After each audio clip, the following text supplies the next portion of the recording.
پیارے آقا صلی اللہ علیہ وسلم کا فرمان ہے، جو مجھ پر شب جمعہ اور روز جمعہ 100 بار درود شریف پڑھے، اللہ پاک اس کی 100 حاجتیں پوری فرمائے گا، 70 آخرت کی اور 30 دنیا کی۔ ایک بار کسی بھکاری نے کفار سے سوال کیا۔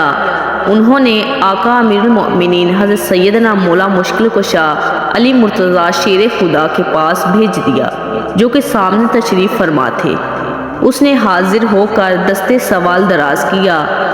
حضرت علی رضی اللہ تعالیٰ عنہ نے 10 بار درود شریف پڑھ کر اس کی ہتھیلی پر دم کر دیا اور فرمایا، مٹھی بند کر لو اور جن لوگوں نے بھیجا ہے ان کے پاس جا کر کھول دو۔ کفار ہنس رہے تھے کہ خالی پھونک مارنے سے کیا ہوتا ہے، مگر جب سائل نے ان کے سامنے جا کر مٹھی کھولی تو اس میں 1 دینار تھا۔ یہ کرامت دیکھ کر کئی کافر مسلمان ہو گئے۔